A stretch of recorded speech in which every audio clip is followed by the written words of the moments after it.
नमस्कार विद्यार्थी मित्रांनो, अभ्यास मित्र परिवारामध्ये तुम्हा सर्वांचं स्वागत आहे। बऱ्याचशा मुलांची डिमांड होती की सर एक बजेटवर लेक्चर घ्या, तर बजेटवर आपण लेक्चर घेत आहोत।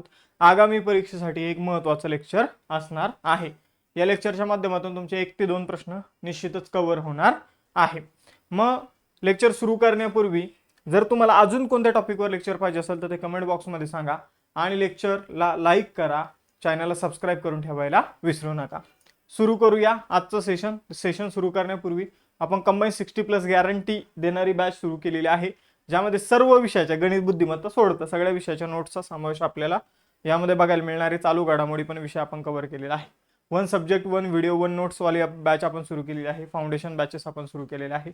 अभ्यास मित्राच्या वेगवेगळ्या विषयाच्या नोट्स प्लस चालू घडामोडीचे मासिक तुम्हाला ॲपवर बघायला मिळेल आणि बेस्ट बॅच आहे 21,000 PYQ ची बॅच।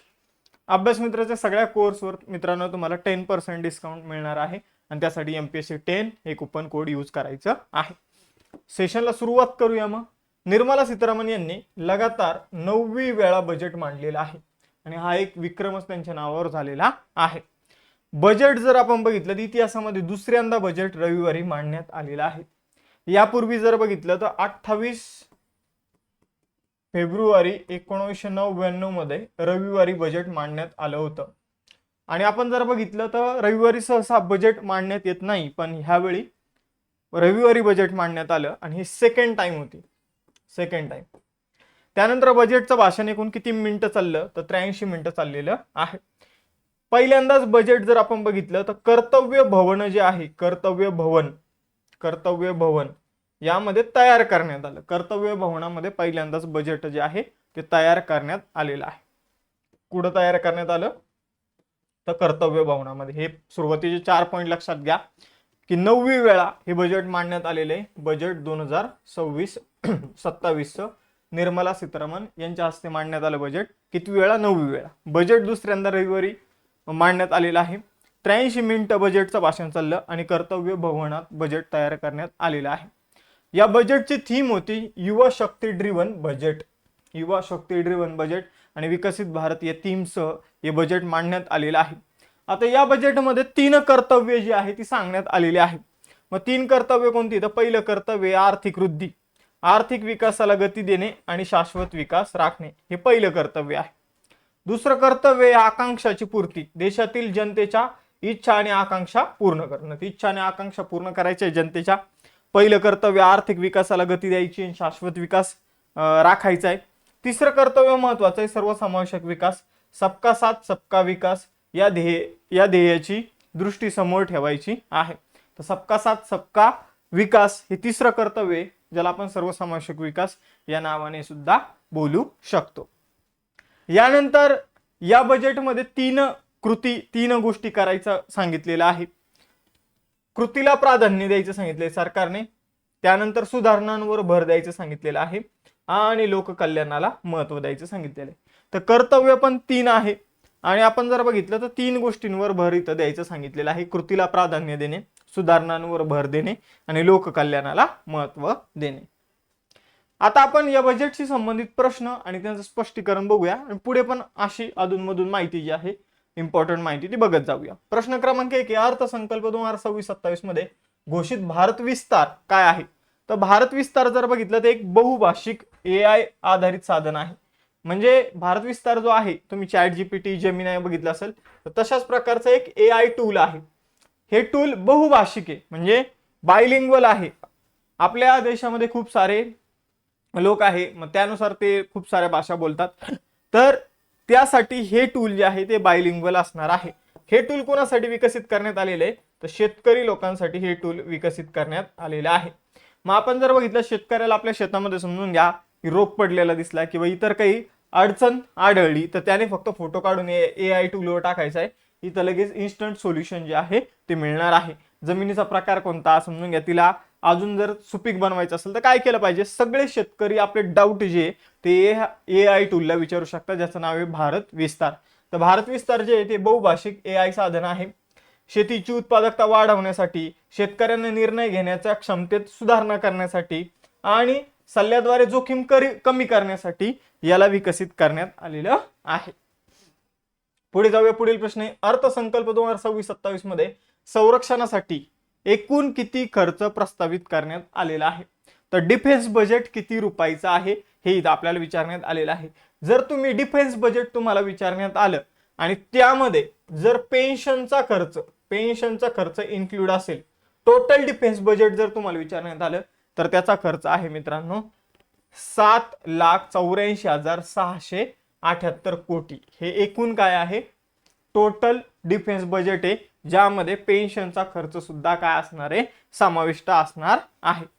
फक्त जर आपल्याला डिफेन्स साठी किती खर्च केला जाणार आहे असं जर विचारण्यात आलं, डिफेन्स साठी किती खर्च केला जाईल, संरक्षणावर किती खर्च केला जाईल, तर 5,94,000 कोटी हे संरक्षणावर खर्च केले जाणार आहे. एक्सपेंडिचर कशावरील, तर संरक्षणावरील, डिफेन्सवरील जर आपल्याला विचारलं तर 5,94,585 उत्तर द्यायचं. आणि प्रॉपर असा शब्द असेल डिफेन्स बजेट. डिफेन्स बजेटमध्ये मग संरक्षणावरील खर्च सुद्धा येतो, संरक्षणावरील नागरी खर्च येतो, जे रिटायर झालेले सैनिक त्यांच्या पेन्शनचा खर्च असतो. तर डिफेन्स बजेट ही एक ब्रॉड टर्म आहे, डिफेन्सचा खर्च त्यातलं एक भाग आहे. मग डिफेन्स बजेट कितीचं आहे, तर 7,84,678 कोटीचं डिफेन्स बजेट आहे. आणि त्यापैकी जर बघितलं तर डिफेन्सवर खर्च केला जाणार आहे 5,94,585 कोटी रुपये. मग डिफेन्स बजेट तुम्हाला कळालं इथं किती आहे, 7.85 लाख कोटी एवढं जरी लक्षात ठेवलं तरी पण चालेल. डिफेन्स बजेटमध्ये संरक्षण सेवा, भांडवली खर्च, संरक्षणावरील पेन्शनचा खर्च, संरक्षण मंत्रालयाचा नागरी खर्च या सगळ्यांचा समावेश होतो. ही एक गोष्ट तुम्हाला लक्षात ठेवायची, एवढं सफिशियंट आहे. आता जे काही आपण खर्च करतोय वेगवेगळ्या गोष्टींवर, तर सगळ्यात जास्त खर्च या वेळी केला जाणार आहे ट्रान्सपोर्टवर. 2 नंबरला आहे डिफेन्स सेक्टर, 3 नंबरला आहे रुरल डेव्हलपमेंट, 4 नंबरला आहे होम अफेअर्स गृह खात्यावर, आणि 5 नंबरला आहे ॲग्रिकल्चर अँड अलाइड ॲक्टिव्हिटीज. तर हे खर्च लक्षात ठेवा, यांचा सिक्वेन्स विचारला जातो. तर पहिलं काय ना, ट्रान्सपोर्ट येणार. इतके दिवस पहिलं क्रमांकावर डिफेन्सच असायचं, इतक्या दिवस पहिल्या क्रमांकावर डिफेन्स असायचं. आता ट्रान्सपोर्ट गेलेले, त्यामुळे यावर आपल्याला प्रश्न विचारला जाऊ शकतो. त्यानंतर 2 number defence, 3 number rural development, 4 number home affairs, त्याच्यानंतर 5 नंबरला ॲग्रिकल्चर अँड अलाइड ॲक्टिव्हिटीज, 6 नंबरला एज्युकेशन आणि 7 नंबरला एनर्जी इथं आहे. पुढे जाऊया. पुढील प्रश्न आहे, अर्थसंकल्प 2026-27 मध्ये किती नवीन नॅशनल वॉटरवेज घोषित करण्याचा प्रस्ताव आहे.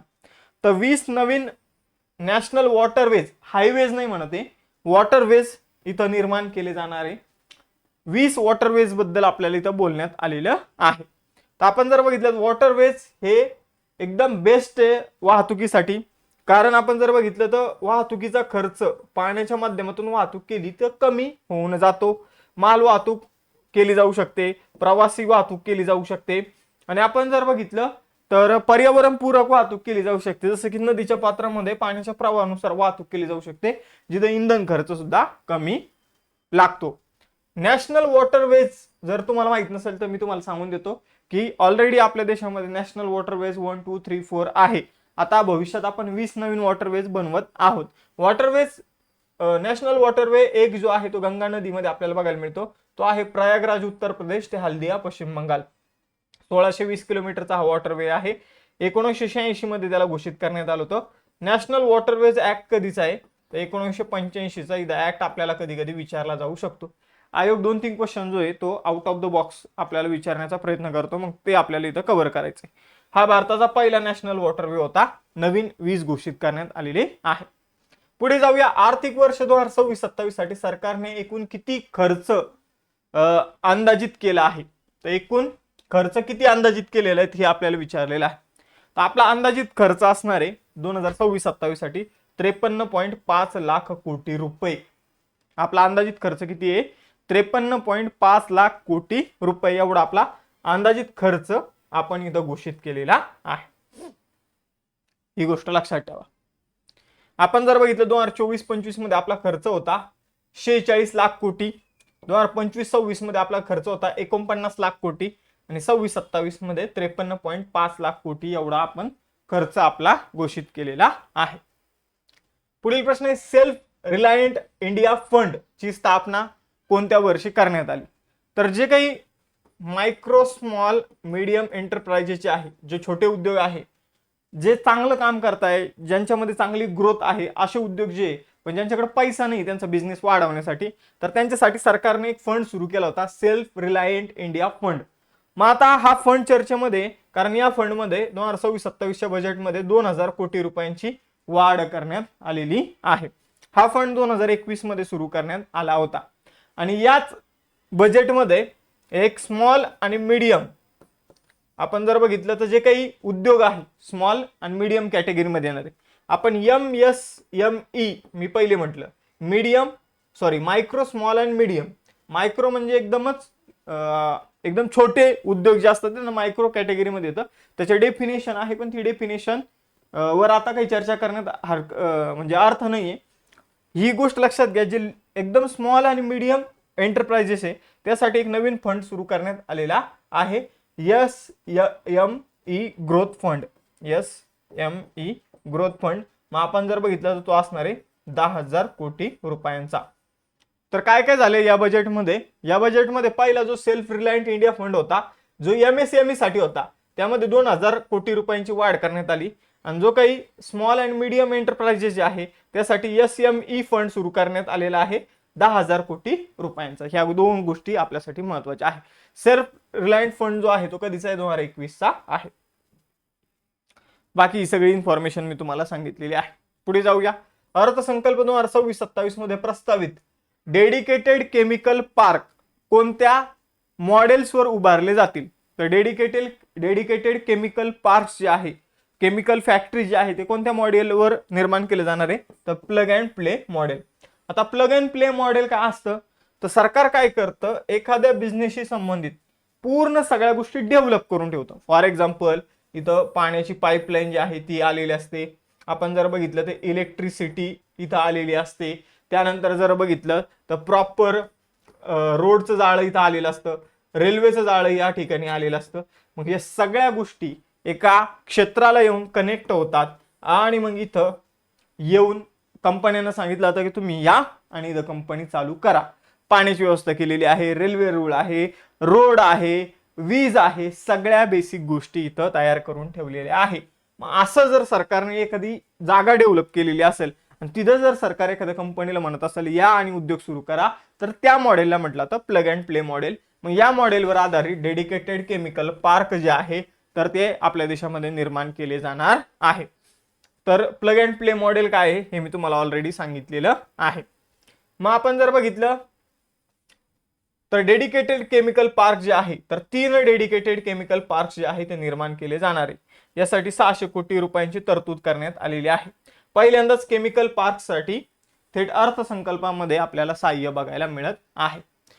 याचं कारण काय? तर देशामध्ये रासायनिक उत्पादन वाढवायचं आहे, आयात कमी करायची आहे, रासायनिक क्षेत्राची उत्पादन क्षमता मजबूत करायची आहे.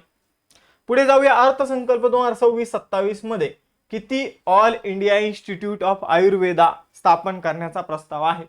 तर आपल्या देशामध्ये आजपर्यंत फक्त एकच all India institute of Ayurveda होतं. आता अजून 3 all India institute of Ayurveda स्थापन करण्याचा निर्णय जो आहे तो घेण्यात आलेला आहे. मग आपण जर बघितलं तर नवीन 3 all India institute of Ayurveda स्थापन केलं जाणार आहे. त्यानंतर जर बघितलं तर आयुष फार्मसी आणि ड्रग टेस्टिंग लॅब जी भारतामध्ये आहे तिचं मॉडर्नायझेशन केलं जाणार आहे, आधुनिकीकरण केलं जाणार आहे.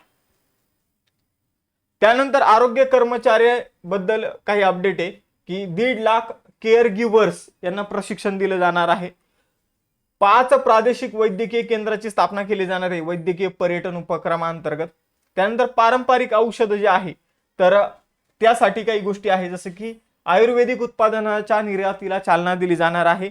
आणि जामनगर येथे WHO global centre for traditional medicine जे आहे तर त्याचं पण मॉडर्नायझेशन केलं जाणार आहे.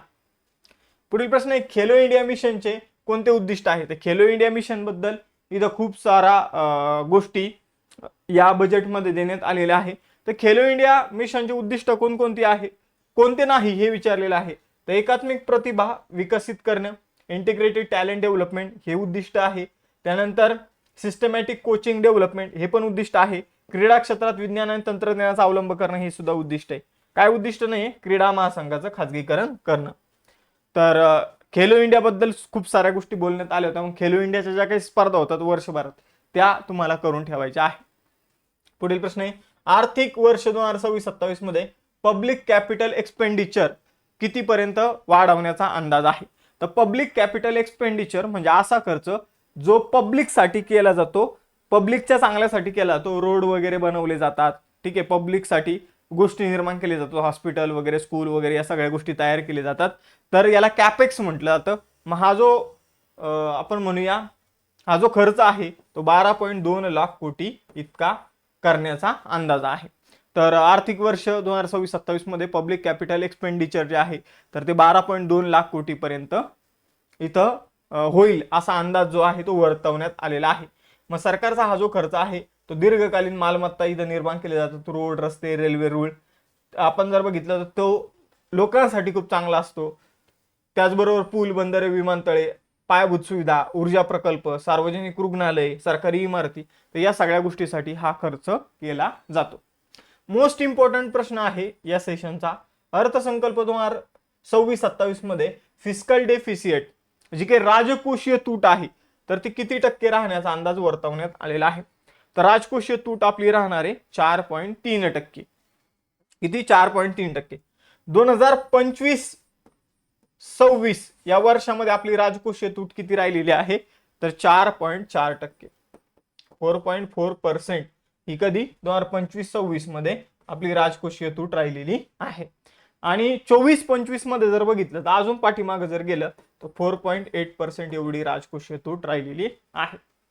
आता राजकोषीय तूट आपल्याला समजलं, जे काही फिस्कल डेफिसिट आहे ती 4.3% राहिलेली आहे आणि तिचा पॅटर्न बघा, ती कमी कमी होत चाललेली आहे.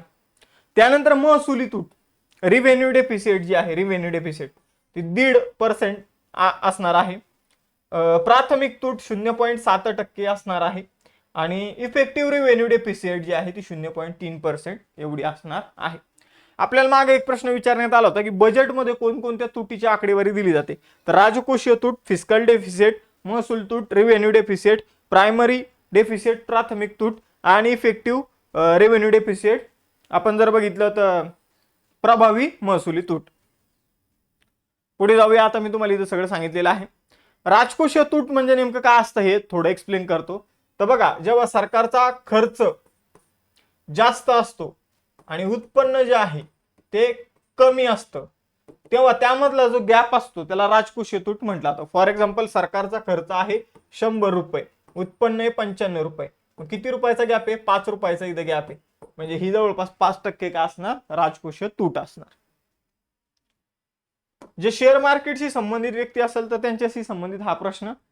ऑप्शन प्रीमियम आणि एक्सरसाइज ऑफ ऑप्शन्स वर लागणाऱ्या सिक्युरिटीज ट्रान्झॅक्शन टॅक्स मध्ये कोणत्या दरापर्यंत वाढ करण्याचा प्रस्ताव आहे? म्हणजे जेव्हा तुम्ही शेअर मार्केटमधून शेअर विकत घेता आणि शेअर परत विकता तर तेव्हा एक टॅक्स लागतो, त्याला STT म्हटलं जातं, सिक्युरिटी ट्रान्झॅक्शन टॅक्स त्याला म्हटलं जातं. तर मग हा जो सिक्युरिटीज ट्रान्झॅक्शन टॅक्स आहे तर तो ऑप्शन प्रीमियमवर पहिले 0.1% होता. किती होता? ऑप्शन प्रीमियमवर 0.1% होता आणि जो काही एक्सरसाइज ऑफ ऑप्शन यावर तो 0.125% एवढा होता. आता या दोघांवर पण तो करण्यात आलेला आहे 0.15%, 0.15%. तर ही एक गोष्ट लक्षात घ्या. आणि जो काही फ्युचर्स हा एक कॅटेगरी राहते शेअर मार्केटमध्ये फ्युचर्सवर, तर फ्युचर्सवर तो 0.02% वरून 0.05% पर्यंत वाढवण्यात आलेला आहे. तर ऑप्शन प्रीमियमवर हा 0.15% करण्यात आला, एक्सरसाइज ऑफ ऑप्शनवर 0.15% करण्यात आला आणि फक्त फ्युचर जर बोललं तर त्यामध्ये 0.02% होता, तो 0.05% करण्यात आलेला आहे. ठीक आहे. STT काय असतं हे मी तुम्हाला सांगितलेलं आहे. पुढे जाऊया. नवीन डेडिकेटेड फ्रॅट कॉरिडॉर कोणत्या 2 ठिकाणांना जोडतील? तर बघा, फ्रॅट कॉरिडॉर म्हणजे काय असतं? तर अशा ठिकाणी रेल्वे रूळ वगैरे विकसित केलं जातं जिथं प्रवासी रेल्वे गाड्या ज्या आहे तर त्या चालणार नाही, फक्त माल वाहतूक करणाऱ्या गाड्या तिथं चालतील. मग आपण जर बघितलं तर सुरत जे गुजरातमध्ये आहे, गुजरातमधील सुरत ते डंकुनी जे पश्चिम बंगालमध्ये आहे पश्चिम बंगालमध्ये आहे. तर यांना जोडणारा एक नवीन डेडिकेटेड फ्रॅट कॉरिडॉर विकसित केला जाणार आहे. तर काय कॉरिडॉर असतो हे मी तुम्हाला सांगितलं. इथं प्रवासी गाड्या नसतात. आपण जर बघितलं तिथं फक्त माल वाहतूक करणाऱ्या गाड्या आपल्याला बघायला मिळतात. पूर्वेकडील टोक डंकुनी, पश्चिमेकडील टोक सुरत आहे. पूर्व पश्चिम कनेक्टिव्हिटी माल वाहतुकीसाठी इथं करण्यात येत आहे. कोस्टल कार्गो प्रमोशन स्कीम अंतर्गत हिस्सा 2047 पर्यंत किती वाढवला जाईल. तर आपण जर बघितलं तर कोस्टल कार्गो प्रमोशन स्कीम जे काही पाण्याच्या माध्यमातून जो काही समजून घ्या व्यापार वगैरे होतो किंवा जे काही ट्रान्सपोर्ट होतो तर तो सध्या आपल्या देशामध्ये 6% होतो. तर याला 2047 पर्यंत कोस्टल कार्गो प्रमोशन स्कीम अंतर्गत 6%वरून 2047 पर्यंत 12% पर्यंत न्यायचं आहे. तर किती टक्क्यापर्यंत वाढवायचं आहे? 12% तर जलवाहतुकीला प्रोत्साहन द्यायचंय, लॉजिस्टिक खर्च कमी करायचा आहे, शाश्वत वाहतुकीला चालना द्यायची आहे. यासाठी जी स्कीम आहे ती आहे coastal cargo promotion scheme. India semiconductor mission 2.0 चे मुख्य उद्दिष्ट काय?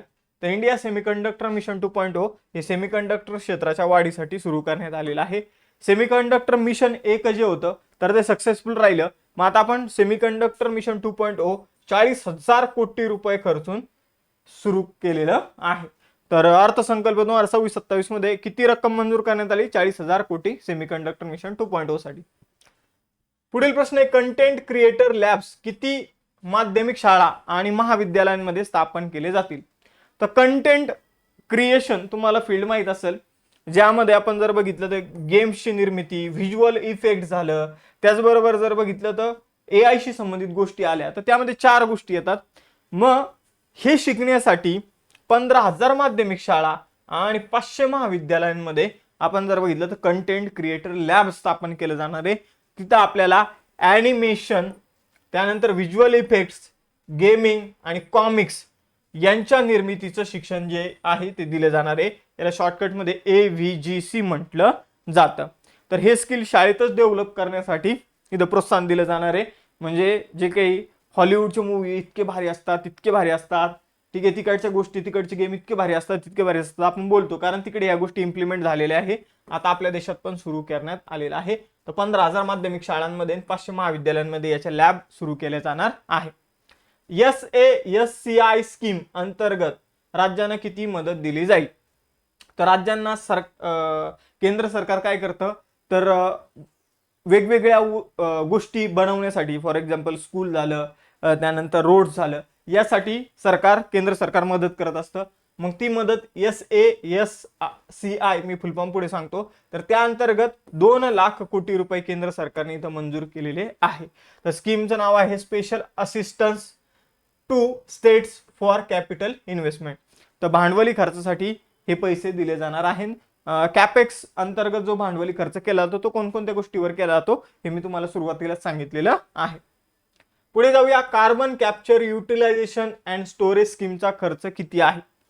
तर आता आपण एक नवीन स्कीम सुरू केलेली आहे. जो काही कार्बन डायऑक्साईड आपण कारखान्यांमधून वगैरे बाहेर टाकतो तर त्याला पकडायचं आणि त्याला एकतर त्याची विल्हेवाट लावायची नाही, त्याला जमिनीखाली दाबून टाकायचं.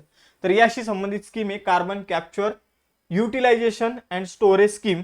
तर यासाठी 20,000 कोटी रुपये मंजूर करण्यात आलेली आहे. तर कार्बन उत्सर्जन कॅप्चर करायचं, मग त्यासाठी वेगवेगळे यंत्र वगैरे वापरले जाईल. कॅप्चर केलेल्या कार्बनचा वापर करायचा किंवा मग त्याची विल्हेवाट लावायची. तर दीर्घकालीन साठवणुकीद्वारे हवामान उद्दिष्ट साध्य करायचं. अर्थसंकल्प 2026-27 मध्ये कोणता हायस्पीड रेल कॉरिडॉर प्रस्तावित आहे. तर 2026-27च्या अर्थसंकल्पानुसार 7 हायस्पीड रेल कॉरिडॉर बनवले जाणार आहे, ज्यामध्ये दिल्ली आणि वाराणसी याचा समावेश आहे. म्हणजे 7 हायस्पीड रेल कॉरिडॉर कोणते आहे तर ते बघा, मुंबई पुणे यामध्ये पुणे हैदराबाद आहे, हैदराबाद बेंगलोर आहे, हैदराबाद चेन्नई आहे, चेन्नई बेंगलोर आहे आणि दिल्ली वाराणसी आहे. त्याचबरोबर वाराणसी सिलिगुडी हा सुद्धा आहे.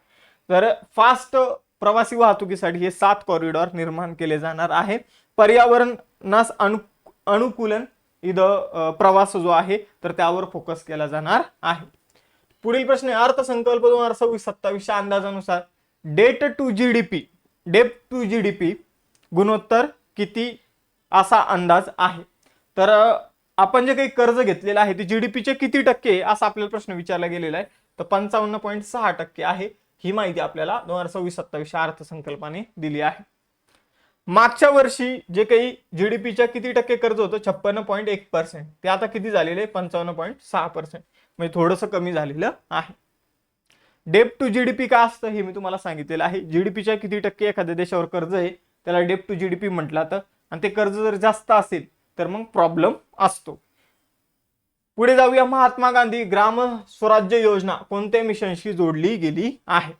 तर महात्मा गांधी ग्राम स्वराज्य योजना समर्थ 2.0 मिशनशी जोडली गेली आहे. तर महात्मा गांधी ग्राम स्वराज्य योजना जी आहे ती समर्थ 2.0 मिशनशी जोडलेली आहे. पुढे जाऊया. योजनेचा फोकस जो आहे तो खादी आणि हातमाग आणि हस्तकला यावर होता. त्याचबरोबर जर बघितलं तर नैसर्गिक, मानव निर्मित आणि नवीन युगातील तंतू फायबर्सचा वापर या योजनेअंतर्गत करण्यात येतो. खादी, हातमाग आणि हस्तकलांमध्ये तंत्रज्ञान, कौशल्य आणि बाजार कनेक्टिव्हिटीवर या महात्मा गांधी ग्राम स्वराज्य योजनेचा भर होता, जिला समर्थ 2.0 मिशन मध्ये ऍड करण्यात आलेला आहे. आता मेन क्वेश्चन आहे, जलजीवन मिशन साठी किती राशी उपलब्ध करण्यात आलेली बजेटमध्ये? तर ती आहे 67,670 कोटी रुपये जलजीवन मिशन साठी उपलब्ध करण्यात आलेले आहे. जलजीवन मिशन कधी सुरू झालं होतं? 2019 मध्ये. 2024 पर्यंत ग्रामीण भागात प्रत्येक व्यक्तीला 55 लिटर पिण्याचे पाणी उपलब्ध करून देण्यासाठी सुरू करण्यात आलं होतं. तर ते प्रॉपर 100% त्या अचीव नाही झालं, पण मग आता त्यासाठी आपण जलजीवन मिशन 2.0 सुरू केलेलं आहे. विकसित भारत गॅरंटी फॉर रोजगार आणि आजीविका मिशनचे वाटप किती आहे? तर मनरेगाची जी योजना होती तिची जागा आता या विकसित भारत गॅरंटी फॉर रोजगार आणि आजीविका मिशन ग्रामीणने घेतलेली आहे. त्यासाठी 95,692 कोटी रुपये मंजूर करण्यात आलेली आहे. तर हा आकडा लक्षात ठेवा. ही जी योजना आहे ही मनरेगाच्या जागी इथं सुरू करण्यात आलेली आहे. हिला शॉर्टकट मध्ये व्हीबीजी रामजी योजना म्हणून ओळखलं जातं. व्हीबीजी रामजी योजना. तर विकसित भारत गॅरंटी फॉर रोजगार आणि आजीविका मिशन. मग यासाठी 2025 मध्ये कायदा करण्यात आला. मनरेगाची जागा या योजनेने घेतली. मनरेगामध्ये 100 दिवसाची रोजगाराची हमी ग्रामीण भागातील कुटुंबातील एका व्यक्तीला दिली जात होती, अकुशल व्यक्तीला. इथं 125 दिवसाची हमी जी आहे ती दिली जात आहे. तर अतिशय महत्वाची योजना आहे. हिचं उद्दिष्ट आहे विकसित भारताच्या ध्येयाअंतर्गत ग्रामीण उपजीविका मजबूत करणं. संसदेत या योजनेचं बिल जे आहे ते श्री शिवराज सिंग चौहान यांनी सादर केलं होतं. पुढील प्रश्न आहे, बायोफार्मा शक्ती काय आहे?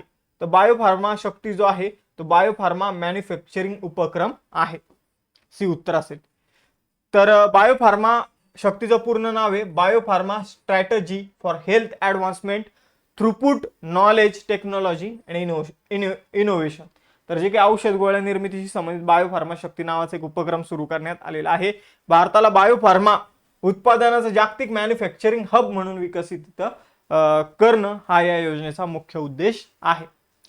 याचा फोकस क्षेत्र जे आहे ते बायोलॉजिक्स म्हणजे लसी, जीन थेरपी, त्यानंतर बायोसिमिलर्स जटिल जैविक औषधांच्या समान आवृत्त्या निर्माण करणं हे आहे. यासाठी 10,000 कोटी रुपये पुढच्या 5 वर्षासाठी खर्च केले जाणार आहे. पुढील प्रश्न आहे, सेल्फ हेल्प एंटरप्रेन्युअर शी मार्ट्स काय आहे? तर शी मार्ट्सवर ऑलरेडी एकदा क्वेश्चन येऊन गेले 2024 का 23 मध्ये. तर शी मार्ट्स नावाचा उपक्रम जो आहे तो महिलांना उद्योजक बनवण्यासाठी सुरू करण्यात आलेला उपक्रम आहे. ग्रामीण महिलांच्या नेतृत्वाखाली उद्योगांसाठी बाजारपेठ उपलब्ध करून देण्यासाठी शी मार्ट्स तयार करण्यात आलेली आहे. तर जसं फ्लिपकार्ट, अमेझॉन आहे त्यावर वेगवेगळी व्यापाऱ्यांचे प्रोडक्ट विकले जातात, तसं एक शी मार्ट्स आहे जिथं बचत गटामध्ये महिलांनी जे काही गोष्टी तयार केलेल्या आहेत त्या तिथं विकल्या जातील. तर शी मार्टचा उद्देश जो आहे तो ग्रामीण महिलांना केवळ कर्ज आधारित उपजीविकेपासून पुढे नेऊन उद्योजिका बनवणे आहे. लखपती दीदी कार्यक्रमाचं जे यश आहे तर त्या यशामुळे आपण शी मार्ट्स या उपक्रमावर अजून फोकस केलेला आहे. पुढील प्रश्न आहे, पीएम सेतू योजनेचा कोणता उद्देश नाही? उद्योग आधारित ITI इकोसिस्टम, आधुनिक रोजगार केंद्रित कौशल्य विकास, अभ्यासक्रम आणि पायाभूत सुविधांचे आधुनिकीकरण, कृषी सबसिडी वितरण. तर कृषी सबसिडीची काही संबंध येत नाही. पीएम सेतू कार्यक्रम जो आहे तो ITI वर फोकस करण्यासाठी, रोजगारावर फोकस करण्यासाठी, अभ्यासक्रम, पायाभूत सुविधा यांचं आधुनिकीकरण करण्यासाठी सुरू करण्यात आलेला उपक्रम आहे. तर PM सेतूचं उद्दिष्ट आहे ITI प्रणालीला उद्योग आधारित मॉडेलमध्ये बदलणं, कौशल्य सध्याच्या उद्योगाच्या मागणीनुसार विकसित करणं, उद्योगाच्या सहभागासह प्रशिक्षणाची गुणवत्ता सुधारणं, रोजगार क्षमता आणि शिकाऊ उमेदवारी संधी वाढवणं. आपण जर बघितलं तर 2026-27 मध्ये या PM सेतूसाठी 6141 कोटी रुपयांची तरतूद करण्यात आलेली आहे. पुढे जाऊया. नॅशनल काउन्सिल ऑफ हॉटेल मॅनेजमेंटला अपग्रेड करून कोणती नवीन संस्था बनवण्यात येणार आहे? तर नॅशनल काउन्सिल ऑफ हॉटेल मॅनेजमेंटला अपग्रेड करून नॅशनल इन्स्टिट्यूट ऑफ हॉस्पिटॅलिटी इथं निर्माण केलं जाणार आहे. तर बघा, हॉटेल मॅनेजमेंटमध्ये समजून घ्या की बेसिक गोष्टी शिकवल्या जात होत्या, पण आंतरराष्ट्रीय लेवलवर जो काही हॉटेल व्यवसाय तर त्याबाबतच्या गोष्टी ज्या आहेत तर त्या आता नॅशनल इन्स्टिट्यूट ऑफ हॉस्पिटॅलिटी मध्ये शिकवल्या जाणार आहे. तर हॉस्पिटॅलिटी ही एक मोठी टर्म आहे, ज्यामध्ये समजून घ्या की तुम्ही लोणावळ्याला वगैरे विला वगैरे बुक करता, हे सगळ्या गोष्टी या हॉस्पिटॅलिटी बिझनेसचा एक भाग आहे. ऑनलाईन बुकिंग करणं, त्यानंतर त्या सुविधा पुरवणं. ठीक आहे. तर हॉस्पिटॅलिटी शिक्षणाला उद्योग केंद्रित आणि जागतिक स्तरावर स्पर्धात्मक आणि कौशल्य रोजगार केंद्रित बनवणं. मग आपण जर बघितलं तर नॅशनल इन्स्टिट्यूट ऑफ हॉस्पिटॅलिटीची भूमिका काय आहे, तर ज्या काही वेगवेगळ्या अकॅडमी आहे, हॉटेल मॅनेजमेंटशी संबंधित उद्योग आहे, सरकार आहे, या सगळ्यांमध्ये एक दुवा म्हणून काम करायचं आहे. पुढील प्रश्न आहे, भारताचे 8वे नॅशनल इन्स्टिट्यूट ऑफ डिझाईन भारताच्या कोणत्या प्रदेशात स्थापन केलं जाणार आहे? तर नॅशनल इन्स्टिट्यूट ऑफ डिझाईन जे आहे 8वं ते पूर्व भारतामध्ये इथं निर्माण केलं जाणार आहे. तर आपण जर बघितलं तर डिझाईन, शिक्षण, संशोधन आणि इनोव्हेशन या क्षेत्रातील सर्वोच्च संस्था आहे नॅशनल इन्स्टिट्यूट ऑफ डिझाईन. मग 8वी संस्था पूर्व भागात इथं तयार केली जाणार आहे. ऑलरेडी 7 संस्था भारतामध्ये आहे. अहमदाबाद, गांधीनगर, बेंगलोर, हरियाणा, मध्य प्रदेश, आंध्र प्रदेश, आसाम मध्ये. 8वी पूर्व भारतात, पण कोणत्या राज्यात अजून माहित नाही. पुढे जाऊया. ग्लोबल बिग कॅट समिट 2026 कोणत्या शहरात आयोजित केली जाईल? तर ग्लोबल बिग कॅट समिट 2026 जी आहे ती नवी दिल्लीमध्ये आयोजित केली जाणार आहे. तर ही आंतरराष्ट्रीय लेवलवरची समिट आहे. ज्या काही बिग कॅट आहे, वाघ, सिंह, बिबट्या, हिमबिबट्या, चित्ता, जागवार, प्युमा, तर यांच्यासाठी, यांच्या रक्षणासाठी इंटरनॅशनल बिग कॅट अलायन्सची स्थापना करण्यात आलेली आहे, जिचं मुख्यालय जर आपण बघितलं तर भारतामध्ये नवी दिल्ली या ठिकाणी. इन्कम टॅक्स ऍक्ट 2025 कोणत्या तारखेपासून लागू होईल? तर इन्कम टॅक्स ऍक्ट 2025 जो आहे तो 1 एप्रिल 2026 पासून लागू होणार आहे किंवा झाला आहे असं म्हटलं जाईल. इन्कम टॅक्स ऍक्ट 2025 जो आहे तो 11 ऑगस्ट 2025 रोजी लोकसभेने मंजूर केला, 12 ऑगस्ट रोजी राज्यसभेने मंजूर केला आणि 21 ऑगस्ट 2025 रोजी राष्ट्रपतींनी त्याला संमती दिलेली आहे. रविवारी केंद्रीय अर्थसंकल्प सादर करणारे पहिले अर्थमंत्री कोण होते? तर ते होते यशवंत सिन्हा. हे मी तुम्हाला ऑलरेडी सांगितलंय की 28 फेब्रुवारी 1999 मध्ये त्यांनी अर्थसंकल्प सादर केला होता आणि आता यावेळी दुसऱ्यांदा रविवारी अर्थसंकल्प सादर करण्यात आलेला आहे. सामान्यतः केंद्रीय अर्थसंकल्प कामकाजाच्या दिवशी वर्किंग डे मध्ये सादर केला जातो. आता इथं आपल्या देशाला जे काही पैसे मिळतात तर ते कुठून मिळतात आणि आपण पैसा खर्च करतो तर कुठे खर्च करतो हे समजून घेऊ. समजून घ्या, आपल्याकडे 1 रुपया आहे, तर आता आपल्याकडे 1 रुपयामधले किती पैसे, किती टक्के पैसे कुठून येतात हे आपण इथं बघू. तर आपल्याकडे जो 1 रुपया आहे यामधले 24% पैसे जे आहे ते कर्ज म्हणून आपल्याकडे येत असतात, कर्जाच्या माध्यमातून. तर सगळ्यात जास्त उत्पन्न कुठून येतं आपल्याकडे? तर कर्जाच्या माध्यमातून येतं. कर्ज हे एका प्रकारचं उत्पन्न असतं अर्थशास्त्राच्या भाषेत, लक्षात ठेवा. त्यानंतर जर बघितलं तर दुसऱ्या क्रमांकावर सगळ्यात जास्त पैसे आपल्याला इन्कम टॅक्सच्या माध्यमातून येतात. मग त्यानंतर जर बघितलं तर कॉर्पोरेशन टॅक्सच्या माध्यमातून तिसऱ्या क्रमांकावर सगळ्यात जास्त पैसे येतात 18%, इन्कम टॅक्स मधून 21%. त्यानंतर येतो जीएसटी अँड अदर टॅक्सेस. तर जीएसटी अँड अदर टॅक्सेस जो आहे तो 4थ्या क्रमांकाचा सगळ्यात मोठा सोर्स आहे. तर फर्स्ट बॉरोविंग अँड अदर लायबिलिटीज हा प्रश्न येऊन गेलेला आहे. दुसऱ्या क्रमांकावर आहे इन्कम टॅक्स, तिसऱ्या क्रमांकावर आहे कॉर्पोरेशन टॅक्स, 4थ्या क्रमांकावर आहे जीएसटी. बाकी लक्षात नाही ठेवलं तरी चालेल. त्यानंतर आपण जो खर्च करतो तो कशावर करतो तर ते आता आपण इथे बघूया. तर आपण सगळ्यात जास्त खर्च करतो स्टेट शेअर ऑफ टॅक्सेस. जे काही टॅक्सेस आपल्याला मिळालेले आहे त्यामधून आपण काही हिस्सा जो आहे तर तो राज्यांना देतो. हा झाला आपला सगळ्यात मोठा खर्च. तर पहिला सगळ्यात मोठा खर्च आपण बघितला दुसरा केंद्र सरकारचा सगळ्यात मोठा खर्च आहे इंटरेस्ट पेमेंट, जे घेतलेले व्याज आहे त्यावर इंटरेस्ट द्यावा लागतो. तर हा दुसरा सगळ्यात मोठा इथं काय झालेला आहे, खर्च झालेला आहे. त्यानंतर जर बघितलं तिसरा सगळ्यात मोठा आहे सेंटर सेक्टरच्या स्कीम. केंद्र सरकारच्या ज्या काही स्कीम आहे तर त्यावर तिसरा सगळ्यात जास्त खर्च केला जातो. आणि चौथा जो आहे फोर्थ लार्जेस्ट एक्सपेंडिचर जे आहे ते डिफेन्सवर केलं जातं 11%. तर हा खर्च लक्षात ठेवा. राज्यांना 22% पैसे दिले जातात, इंटरेस्ट पेमेंट करण्यासाठी 20% पैसे चालले जातात, केंद्र सरकारच्या योजनांसाठी 17% आणि डिफेन्ससाठी 11% पैसे चालले जातात. तर अशा प्रकारे आजचं हे सेशन संपलं. सेशन आवडलं असेल तर सेशन लाईक करा, चॅनलला सबस्क्राईब करा. बाकी आपल्या अभ्यास मित्राच्या क्वालिटी बॅचेस एकदम कमी फीज मध्ये आपण सुरू केलेला आहे ना. आपण 10, 15, 20 हजार घेतोय, 1, 2, 3 हजार रुपयामध्ये तुम्हाला क्वालिटी बॅचेस उपलब्ध करून देतोय. जसे कंबाईन 60+ गॅरंटी देणारी बॅच, वर्षानुवर्ष मुलं घासतात, पैसे हजारोने भरतात. 1,000 रुपयाची बॅच आहे, 100% 60+ प्रश्न येणार. त्यानंतर संपूर्ण जीएसची बॅच आहे 800 रुपयाची, ज्यामध्ये सर्व विषयाचं एक 3 ते 4 तासाच्या रिव्हिजन सेशन थ्रू तुमची तयारी करून घेतली जाईल. राज्यसेवेची आणि कंबाईनची फाउंडेशन बॅच आहे. फी कमी आहे. कंबाईनची फाउंडेशन बॅच पूर्ण वर्षाची 3,000 रुपये, त्यामध्ये 5-6 बॅचेस तुम्हाला मिळणार आहे. 21,000 PYQ बॅच, नोट्स पॅक वगैरे इतर गोष्टी. सेम राज्यसेवेची बॅच आहे. हा नोट्स पॅक आहे आपला, ज्यामध्ये एवढे नोट्स तुम्हाला मिळून जातील. आणि चालू घडामोडीचे मासिक सुद्धा आपल्या ॲपवर आहे. आणि 21,000 PYQ ची आपण बॅच सुरू केलेली आहे. या सगळ्यांवर 10% डिस्काउंट मिळवण्यासाठी MPSC 10 हे कुपन तुम्हाला यूज करायचं आहे. आय होप तुम्हाला आजचं सेशन आवडलं असेल. सेशन आवडलं असल्यास सेशन लाईक करा, चॅनलला सबस्क्राईब करायला विसरू नका. भेटूया नेक्स्ट सेशनमध्ये. धन्यवाद. जय हिंद.